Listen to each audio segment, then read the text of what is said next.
Hello students and welcome to my channel Anita Shiksha. और आज हम पढ़ने वाले हैं 8th क्लास की बुक हनी ड्यू का chapter 5 the summit within in.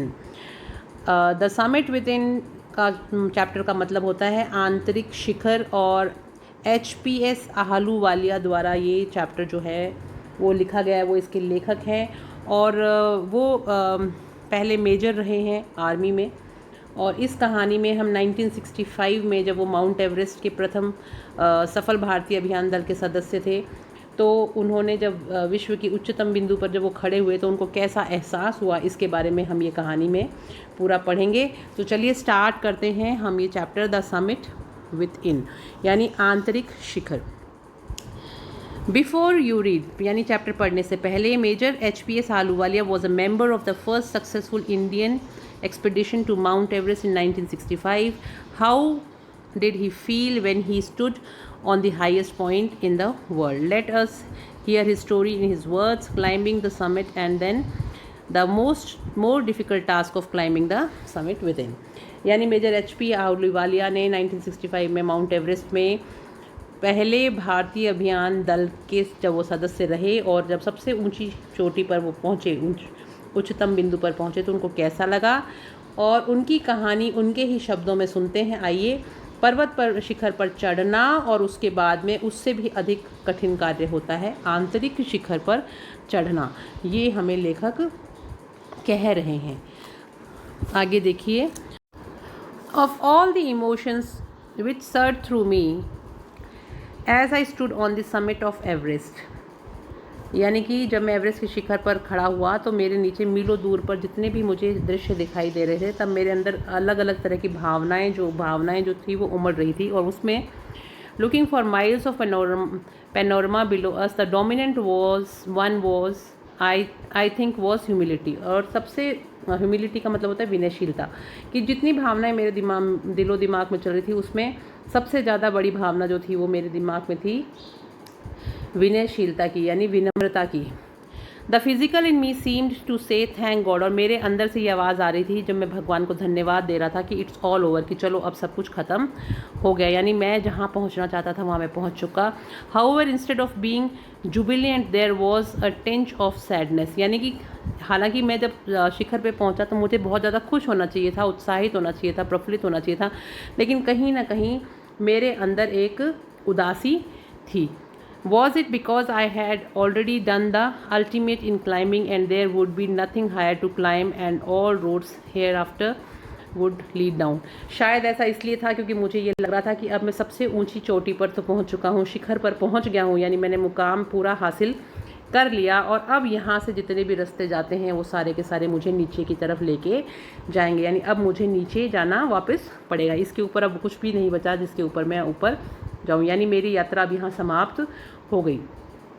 By climbing the summit of Everest, you are overwhelmed by a deep sense of joy and thankfulness. जब आप किसी भी शिखर पर पहुँचते हैं, तो आंतरिक शिखर पर जब पहुँचते हैं तो आपके अंदर एक खुशी होती है और आप एक धन्यवाद प्रस्तुत करते हैं भगवान को कि आप यहाँ तक पहुँचे।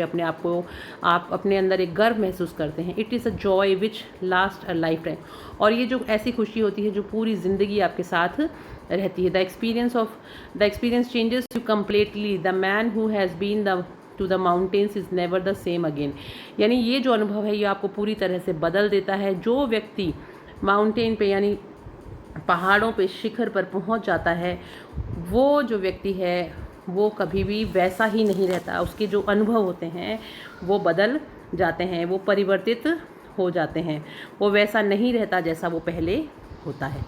As I look back at life after climbing Everest, I could not help remarking about the other summits. तो अभी इसमें जो लेखक हैं वो ये कह रहे हैं कि जैसा कि मैं एवरेस्ट शिखर पर जब मैं चढ़ाई करके पहुंचा, उसके बाद में जीवन में जब मैं मुड़ कर देखता हूँ तो मैं एक अन्य शिखर का उल्लेख किए बिना नहीं रह सकता, और द समिट ऑफ माइंड, और वो कौन सा शिखर है जो जिसके बारे में वो उल्लेख किए बिना नहीं रह सकते, वो है द समिट ऑफ माइंड, यानी मस्तिष्क का शिखर। No less formidable and no easier to climb, यानी जो मस्तिष्क का जो शिखर है वो कम विकट और चढ़ने में आसान नहीं है, यानी माइंड को जो हमें कंट्रोल करना है वो आसान नहीं है. Even when getting down from the summit, once the physical exhaustion had gone, I began asking myself the question why I had climbed Everest. यानी यहाँ तक कि शिखर से नीचे उतरते हुए जब एक बार मैं शारीरिक थकान महसूस मैंने की, तो मैंने स्वयं से पूछना प्रारंभ कर दिया था कि मैं एवरेस्ट पर क्यों चढ़ा था. Why did the act of reaching the summit have such a hold on my imagination? और मैंने अपने आप से ये सवाल किया कि शिखर पर पहुंचने का जो काम था, जो कार्य मैंने किया, कि उसकी जो कल्पना पर मेरी इतनी पकड़ क्यों थी, यानी मैं क्यों इतना डिटरमाइंड था. It was already a thing of the past, something done yesterday. यह पहले ही भूतकाल की एक चीज़ थी जो जैसे कि बीते हुए कल में होता है, उसका जो काम था. विथ एवरी पासिंग डे, यानी हर गुजरते हुए दिन के साथ, it would become more remote and then what would remain, would my memories fade slowly away. यानी अब जो लेखक हैं वो कहते हैं कि जैसे जैसे दिन व्यतीत हुए, प्रत्येक दिन के साथ साथ जो काम जो था कर रहे थे वो मेरे से दूर होता चला जाएगा. और फिर क्या शेष रह जाएगा, क्या मेरी स्मृतियाँ धीरे धीरे धूमिल होती चली जाएंगी. यानी कि अभी जैसे हम कोई काम शुरू करते हैं और जब वो ख़त्म हो जाता है तो हम उस काम को क्या भूल जाते हैं, या वो हमारे मेमोरी से धीरे धीरे धूमिल होने लग जाता है. All these thoughts led me to question myself to why people climb mountain. तो ये सभी विचार मुझे ये प्रश्न पूछने पे मजबूर करते हैं अपने आप से कि लोग पर्वतों पर क्यों चढ़ते हैं. It is not easy to answer the question. और इस प्रश्न का जो उत्तर देना है वो आसान बिल्कुल भी नहीं होगा. The simplest answer would be as other have said, यानी जो सरलतम उत्तर, जैसा कि अन्य लोग कह चुके हैं, because it is there it presents great difficulties. कि वो ये कहते हैं कि जो पर्वत जो है वो बड़ी कठिनाइयाँ पेश करता है. Man takes delight in overcoming obstacles, और आदमी को आनंद आता है उन बाधाओं को शारीरिक क्षमता की मदद से पार करने में. The obstacles in climbing a mountain are physical, क्योंकि ये जो रुकावटें होती हैं पहाड़ पर चढ़ना, ये फिज़िकल होती हैं, यानी शारीरिक होती हैं. तो शारीरिक काम करना और इन बाधाओं को पार करके ऊपर चढ़ना आदमी को शायद अच्छा लगता है. A climb to summit means endurance, persistence and will power. तो एक शिखर पर एक चढ़ाई का अर्थ यह है कि सहन शक्ति होनी चाहिए उसमें, और काम करने का संकल्प होना चाहिए, और उसकी सबसे ज़्यादा उसके अंदर इच्छा शक्ति होना बहुत ज़्यादा ज़रूरी है. The demonstration of these physical qualities is no doubt exhilarating as it was for me also. यानी कि कवि लेखक ये कहते हैं कि एक शिखर पर जब हम चढ़ाई करते हैं तो ये सारी चीज़ें हमारे अंदर होनी चाहिए. सहन शक्ति भी होनी चाहिए, कृत संकल्पना भी होनी चाहिए, इच्छा शक्ति भी होना चाहिए, और इन शारीरिक गुणों का प्रदर्शन निसंदेह बहुत ही रोमांचकारी होता है, जैसा कि यह मेरे लिए भी था. I have a more personal answer to the question from my childhood. I have been attracted by mountains. यानी वो कहते हैं कि मेरे पास इस प्रश्न का एक और निजी उत्तर है जो मैं देना चाहूँगा कि मेरे बचपन से ही मुझे पर्वतों की तरफ आकर्षण था. I had been miserable, lost when away from mountains. In the plain mountains are nature at its best. Their beauty and majesty pose a great challenge, and like many I believe that mountains are a mean of communion with God. और मेरे बचपन से ही मुझे पर्वतों की तरफ मैं आकर्षित था, वो मुझे आकर्षित करते थे. और मैं मैदानों में जब पर्वतों से दूर हुआ तब मैं बहुत उदास और गुमशुदा सा अपने आप को महसूस करता था. पर्वत जो है प्रकृति का एकदम श्रेष्ठतम रूप होता है. उसकी सुंदरता, उसकी प्रभावशीलता एक बड़ी ही चुनौती पेश करती है, और बहुत से लोगों की भांति मैं भी ये विश्वास करता था कि पर्वत जो है वो हमें भगवान तक, ईश्वर के विचारों के आदान प्रदान का एक सीधा साधन होते हैं. यानी हम अपने आप को we connected to God if, अगर हम ऊपर पहाड़ों पर रहते हैं या पहाड़ों पर चढ़ते हैं तो हम अपने आप को भगवान के सानिध्य में महसूस करते हैं. Once having granted this, the question remains why Everest. और एक बार जब यह मान लेने पर प्रश्न यह बना कि एवरेस्ट ही क्यों. Because it is the highest, और वो इसलिए क्योंकि वो सबसे ज़्यादा उच्चतम है। The mightiest and had डिफाइड many previous attempts, और सबसे शक्तिशाली और कठिन भी है, और इसने बहुत से काफ़ी प्रयासों को असंभव भी किया है। It takes the last ounce of one's energy, it is a brutal struggle with rock and ice, यानी कि यह व्यक्ति की जो ऊर्जा का जो अंतिम आउंस होता है, यानी आखिरी अंश भी ले लेता है अगर हम पहाड़ पे चढ़ते हैं तो, और यह चट्टान जो बर्फ़ के साथ एक प्रतिरोधी संघर्ष भी करता है। Once taken up it can not be given up halfway even when one's life is at stake. अगर हमने एक बार इसको चुन लिया, यानी अगर हमने चढ़ाई करनी शुरू कर दी, तो हम आधे रास्ते में इसको नहीं छोड़ सकते, चाहे हमें अपना जीवन ही दांव पे क्यों ना लगाना पड़े। The passage back is as difficult as the passage onwards, यानी वापस आने का रास्ता उतना ही मुश्किल होता है जितना कि आगे बढ़ने का होता है। And then when the summit is climb there is the exhilaration, और जब हम शिखर पर चढ़ जाते हैं वहाँ पहुँचने के बाद में हमें बहुत खुशी होती है। The Joy of having done something, और हमें इस चीज़ की खुशी होती है कि हमने कुछ प्राप्त कर लिया, विजय प्राप्त कर ली, तो उसका प्रसन्नता का भाव होता है। The sense of battle fought and one, हमें इस चीज़ का एहसास होता है कि हमने कोई लड़ाई लड़ी और हम उसको जीत गए। There is a feeling of victory and happiness, और हमारे अंदर एक विजय और प्रसन्नता का भाव होता है। Glimpsing a peak in the distance, I get transported to another world. I experience a change within myself.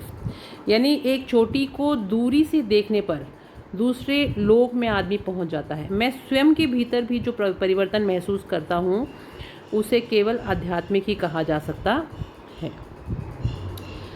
Which can only be called mystical. Mystical यानी आध्यात्मिक। By its beauty, aloofness, might, ruggedness and the difficulties encountered on the way, the peak draws me to it. As Everest did, it is a challenge that is difficult to resist. यानी अपनी सुंदरता और एकांकता, शक्ति, ऊबड़ खाबड़ स्थिति, कठिनाइयाँ जिनका मार्ग में हमने सामना किया होता है, उसके द्वारा पर्वत की चोटी मुझे अपनी ओर खींचती है। यानी कि चाहे किसी तरह की रुकावट आई हो, लेकिन उस पर्वत की चोटी ने मुझे अपनी तरफ खींचा हो। जैसे कि एवरेस्ट ने कह दिया कि यह एक चुनौती है, और मैं इस चुनौती को पार करने के लिए अपने आप को रोक नहीं सका। चाहे कितनी कठिनाई चुनौती हो, मैं उसको पार करके ही रहूँगा। Looking back I find that I have not yet fully explained why I climbed Everest. यानी अब लेखक ये कहते हैं कि अगर मैं पीछे मुड़कर देखता हूँ तो भी मैं अभी तक ये स्पष्ट नहीं कर पा रहा हूँ कि आखिर मैंने एवरेस्ट पे चढ़ाई क्यों करी। मैं इस प्रश्न का उत्तर नहीं दे पा रहा हूँ कि आखिर why I climbed Everest. It is like answering a question, why you breathe, why do you help your neighbor, why do you want to go to do good acts. There is no final answer possible. ये जो प्रश्न है ना कि मैं क्यों Everest पर चढ़ा, इसका प्रश्न मैं वैसे ही नहीं दे सकता जैसे कोई आपसे ये पूछे कि आप सांस क्यों लेते हो। आप उसका जवाब नहीं दे पाओगे। आपने अपने पड़ोसी की मदद क्यों करी, आप अच्छे काम क्यों करना चाहते हो, कोई इसका अंतिम उत्तर जो है वो संभव ही नहीं है। वैसे मेरे लिए भी संभव नहीं है इस बात का उत्तर देना कि मैं एवरेस्ट पर क्यों चढ़ा। And then there is a fact that Everest is not just a physical climb. The man who has been to the mountain top becomes conscious in special manner of his own smallness and in this large universe. यानी एक पर्वत जो है उसकी जो भौतिक विजय होती है, अर्थात शारीरिक रूप से अगर आप पर्वत पे चढ़ गए हो तो उस पर्वत पर चढ़ना खाली एक भाग पे चढ़ना नहीं है, बल्कि आपको ऐसा महसूस होता है कि आपने कुछ अधिक महत्व की चीज़ को प्राप्त कर लिया है. एक शारीरिक विजय के रूप में आप उसको अनुभव करते हैं कि मैंने एक काम को पूरा कर दिया है. काम पूरा करने का भाव होता है और हमें संतुष्टि होती है कि हमने एक साहसिक कार्य जो था उसको संपूर्ण कर दिया. और शारीरिक रूप से तो हम उसको महसूस करते ही हैं, लेकिन हम मानसिक और आंतरिक रूप से भी उस खुशी को महसूस करते हैं. यह संवेगात्मक होती है. ये आध्यात्मिक होती है, यानी हर तरह से आप अपने आप को संतुष्ट महसूस करते हो कि आपने कुछ पा लिया। The physical conquest of the mountain is only one part of the achievement. There is more to it than that. It is followed by a sense of fulfillment. There is the satisfaction of deep urge to rise above one's surroundings. It is the eternal love for adventure in man. The experience is not merely physical, it is emotional and spiritual. यानी कि ये जो अनुभव है ये खाली हमारे को स्पिरिचुअल का मतलब होता है आध्यात्मिक, और इमोशनल का मतलब होता है संवेगात्मक, कि हम जो यहाँ पर पहुँचने के बाद में जो संतुष्टि महसूस करते हैं वो हम चारों तरफ के वातावरण की ही नहीं महसूस करते, हम एक अनंत प्यार की अनुभूति होती है हमारे को इस एडवेंचर से, और हम इस साहसिक कार्य के प्रति शाश्वत प्रेम को अनुभव करते हैं। हमें शारीरिक रूप से ही अनुभूति नहीं होती, बल्कि हम आध्यात्मिक और संवेगात्मक रूप से भी अपने आप को संतुष्ट महसूस करते हैं। Consider a typical climb towards the summit on the last height, यानी कि शिखर की और अंतिम ऊंचाइयों पर एक कठिन चढ़ाई का विचार अगर हम करें, there is more to it, sorry, consider a typical climb towards the summit on the last height. You are sharing a rope with another climber. You firm it. He cuts the steps in the hard ice. Then he relays and you inch your way up. The climb is grim. You strain every nerve as you take every step. यानी आप जब दृढ़ निश्चय बना लेते हैं और चढ़ना शुरू कर देते हैं, तो जो आपके जो साथी होते हैं, साथ में जो चल रहे होते हैं, वो लोग उस कठोर बर्फ़ को काटकर सीढ़ियाँ बनाते हैं, वे रस्से लपेटते हैं, बांधते हैं, आप अपना रास्ता धीरे धीरे तय करते हो। चढ़ाई कठिन होती है, आप प्रत्येक नस को खींचते हुए, यानी प्रत्येक अपनी शक्ति लगाते हुए ऊपर चढ़ते हो, एक एक कदम उठाते हो।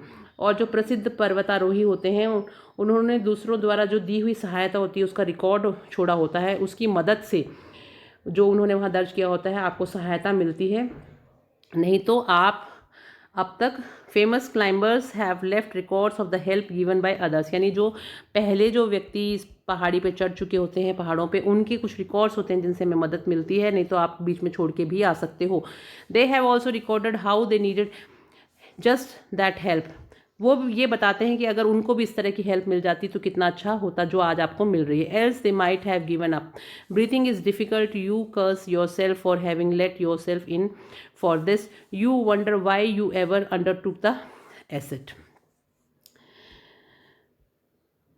यानी आप इसके जो चढ़ाई के लिए आपने अपनी अनुमति देने से पहले स्वयं को आप कोसते कि आखिर में ऐसा मैंने क्यों किया। You curse yourself for having let yourself in for this. लेकिन you wonder why you ever undertook the ascent. लेकिन आप हैरान होते हैं कि आपने कभी भी चढ़ाई प्रारंभ क्यों नहीं करी। जब आप यहाँ पहुँचते हैं तो आपको इतना अच्छा महसूस होता है कि आखिर मैंने ये सब काम पहले क्यों नहीं किए। There are moments when you feel like going back. कुछ ऐसे क्षण भी होते हैं जब आपको ऐसा लगता है कि मैं वापस चला जाऊँ, यानी थकान हो जाती है, आप हिम्मत हार जाते हो। But it would be sheer relief to go down. लेकिन जब ऐसे क्षण आते हैं, जब आपको ऐसा महसूस होता है, तो ऊपर की बजाय आपका मन करता है कि आप नीचे जाना वाला जो रास्ता है वो ज़्यादा आसान है। लेकिन तुरंत ही आपकी जो मनस्थिति होती है उसको आप स्थिर कर लेते हो और आप गिव अप नहीं करते। But at most at once you snap out of the mood, there is something in you that does not let you give up. क्योंकि कुछ ना कुछ आपके अंदर ऐसा होता है जो आपको हिम्मत देता और कहता है कि तुम इस तरह से हिम्मत हार नहीं सकते। Struggle you have and you go on, और वो हमें हिम्मत देते हैं कि तुम कोशिश करते रहो और आगे बढ़ते रहो। Your companion keeps up with you just another 50 feet or 100 maybe. You ask yourself, is there no end? You look at your companion and he looks at you. You draw inspiration from each other, and then without first being aware of it, you are the summit. और आप लोग एक दूसरे को देखते रहते हो, एक दूसरे का हौसला बढ़ाते हो, अपने साथियों के साथ आप हिम्मत बनाए रखते हो, फिर सोचते हो मात्र 50 फीट और या शायद 100 फीट और। आप स्वयं से पूछते हो कि क्या इसका कोई अंत होगा, यानी अभी हमें कितना और समय लगेगा। आप अपने साथी की ओर देखते हो और वह आपकी ओर देखता है और आप एक दूसरे से प्रेरणा ग्रहण करते हो। फिर इसी तरह से प्रथम जानकारी बिना हुए भी आप लोग शिखर की ओर बढ़ते ही रहते हो, क्योंकि वो आपके लिए एक नया रास्ता है। आपको खाली मन में ऐसे होता है कि हमें वहाँ तक पहुँचना है। Looking round from the summit you tell yourself that it was worthwhile. Other silvery peaks appear through the clouds. If you are lucky the sun may be on them. The surrounding peaks look like a jeweled necklace and round the neck of your summit. Below you see vast valleys sloping into the distance.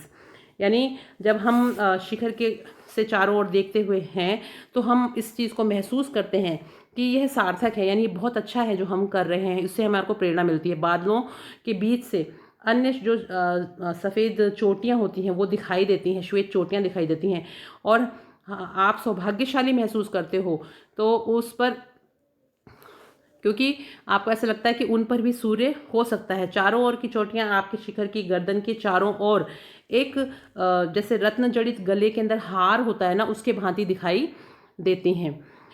It is an ennobling enriching experience to just look down from the summit of the mountain. यानी ऊपर से नीचे धरती की तरफ देखना एक बहुत ही खूबसूरत नज़ारा होता है। जब आप नीचे देखते हैं तो जो विस्तृत घाटियाँ दूर दूर तक ढालूनुमा फैली हुई होती हैं।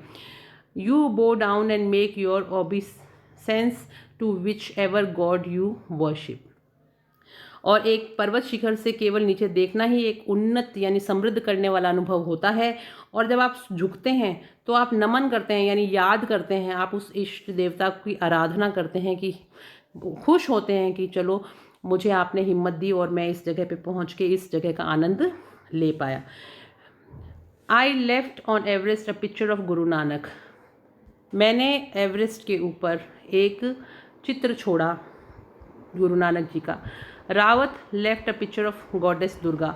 रावत जो उनके साथ ही थे उन्होंने दुर्गा माता की एक तस्वीर को छोड़ा।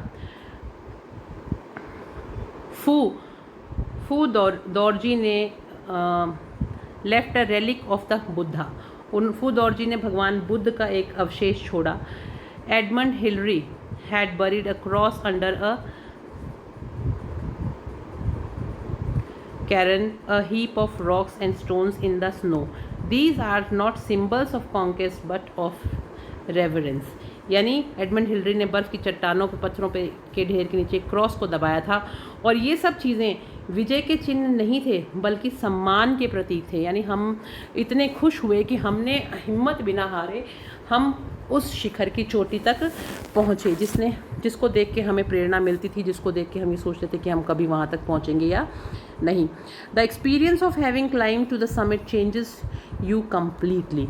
यानी जब हम शिखर पर चढ़ चुके होते हैं तो उस होने का जो अनुभव होता है वो आपको पूरी तरह से बदल देता है। There is another summit. अब एक दूसरा शिखर भी है। It is within yourself. और वो कहाँ है? वो पहाड़ के ऊपर नहीं है, पर्वत के ऊपर नहीं है। It is within your self. वो हमारे अंदर होता है। It is in your mind. वो हमारे मन में होता है, हमारे मस्तिष्क में होता है। Each man carries with in himself his own mountain peak. यानी हर व्यक्ति यानी प्रत्येक व्यक्ति अपने अंदर, अपने स्वयं के अंदर उसका एक पर्वत शिखर लिए हुए रहता है। He must climb it to reach to a fuller knowledge of himself. और उसे स्वयं के अंदर अधिक पूरा का पूरा ज्ञान प्राप्त करने तक वहाँ तक पहुँचना चाहिए, उस शिखर पर उसको चढ़ना चाहिए। It is fearful and unscalable, it can not be climbed by everyone else. यानी वह एक डरावना हो सकता है, उस पर चढ़ने वाला जो व्यक्ति है उसको वो कठिन लग सकता है, इस पर किसी अन्य के द्वारा भी नहीं चढ़ा जा सकता, क्योंकि वो आपके दिमाग में होता है। तो आपको स्वयं को ही इसको करना पड़ता है। You yourself have to do it. The physical act of climbing to the summit of mountain outside a kin is to act of climbing the mountain within. यानी ये बहुत इम्पॉर्टेंट लाइन है इस चैप्टर की कि आपको अपने स्वयं को इससे करना पड़ता है, और बाहर का जो पर्वत शिखर पर जो चढ़ाई करना है उसमें शारीरिक कार्य आंतरिक पर्वत पर जो हम चढ़ाई करते हैं उसके समान ही होता है। दोनों की चढ़ाई के प्रभाव समान ही होते हैं। जिस तरह से आपको ऊपर चढ़ाई करने में ज़ोर आता है, मेहनत करनी पड़ती है, कठिनाइयों का सामना करना पड़ता है, उसी तरह से the effect of both the climbs are the same. When the mountain you climb is physical or emotional and spiritual, the climb will certainly change you.